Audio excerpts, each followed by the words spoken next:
Em nome do Pai, do Filho e do Espírito Santo. Amém. Abramos o coração para a palavra de Deus. Hoje, Mateus capítulo 12, do 14 ao 21. Naquele tempo, os fariseus saíram e fizeram um plano para matar Jesus. Ao saber disso, Jesus retirou-se dali. Grandes multidões o seguiram e ele curou a todos. E ordenou-lhes que não dissessem quem ele era, para se cumprir o que foi dito pelo profeta Isaías. Eis o meu servo que escolhi, o meu amado, no qual coloco a minha afeição. Porei sobre ele o meu espírito, e ele anunciará às nações o direito. Ele não discutirá, nem gritará, e ninguém ouvirá sua voz nas praças. Não quebrará o caniço rachado, nem apagará o pavio que ainda fumega, até que faça triunfar o direito. Em seu nome, as nações depositarão a sua esperança.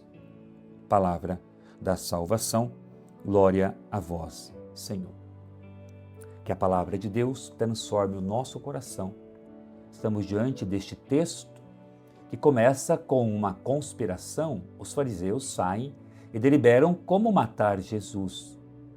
Os fariseus que sempre estavam perseguindo Jesus, diante da ameaça de morte, a reação do mestre é desconcertante. Ele se retira, não por medo, mas porque sua hora ainda não chegara e sua missão não se pautava pelo espetáculo ou pela força bruta. Jesus responde ao plano de morte com a cura de vidas. Como os fariseus queriam matar Jesus, matá-lo, ele agora sai e cura todas as pessoas que o procuram, porque Jesus é fonte de graça, Jesus é fonte de bênção, Jesus é fonte de cura. Aqui nós contemplamos o mistério do Deus que se esconde, que se retira muitas vezes para salvar. Mateus aplica a Jesus a profecia de Isaías sobre o servo sofredor. E aí aqui nós podemos meditar sobre 3 pontos. A eleição divina. Jesus é o amado em quem o Pai se compraz. Sua autoridade não vem do poder político, mas da sua união com o Espírito. Ele é o Filho de Deus, o Verbo que se fez carne e habitou no meio de nós. Depois, a mansidão radical. Não discutirá, nem gritará. Jesus não impõe a verdade pelo grito, mas pela presença. Ele é o Deus que respeita o tempo do homem. Depois, o terceiro ponto, a esperança dos frágeis. Não quebrará o caniço rachado, nem apagará o pavio que ainda fumega. Esta é a exegese da esperança. Jesus não descarta o que está ferido, ele restaura o que o mundo considera inútil. Santo Agostinho, ao refletir sobre a humildade de Cristo, nos ensina: queres ser grande? Começa pelo que é menor. Queres construir um edifício até chegar ao céu? Lança primeiro o alicerce da humildade. Jesus, ao se retirar e curar em silêncio, está lançando este alicerce. Ele nos mostra que a verdadeira força não está na autoafirmação barulhenta, mas na fidelidade silenciosa à vontade do Pai.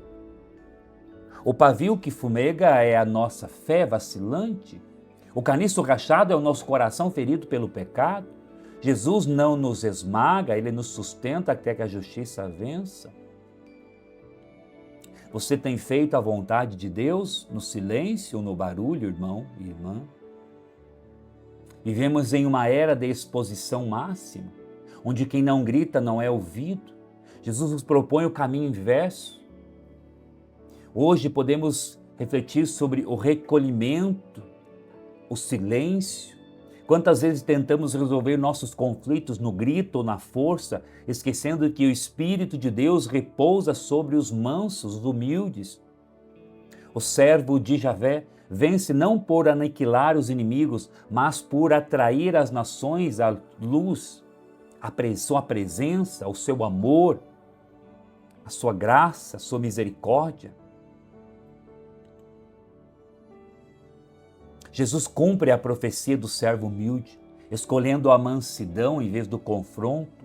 Ele protege a fragilidade humana e revela que a verdadeira vitória vem da obediência silenciosa e da misericórdia que não descarta ninguém. Portanto, irmão e irmã,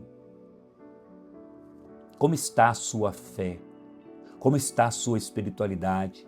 A sua fé em Jesus te leva a causar confronto com outras pessoas, brigas, discussões, por causa de Deus, da religião, ou por causa de política, de futebol e tantas coisas?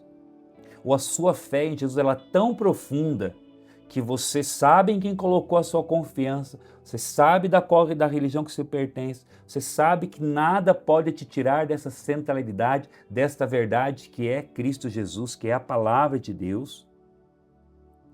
Você sabe que a sua fé ela está firmada no Senhor e por isso você não discute, por isso você não briga, porque tem uma certeza do Deus que habita a sua alma, do Deus que te conduz, do Deus que cuida de você.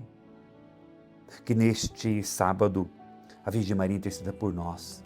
Ela é exemplo de humildade. Ela é exemplo de alguém que fez a vontade de Deus no silêncio, na oração, e fez a vontade de Deus para que o verbo de Deus fosse gerado no seu ventre.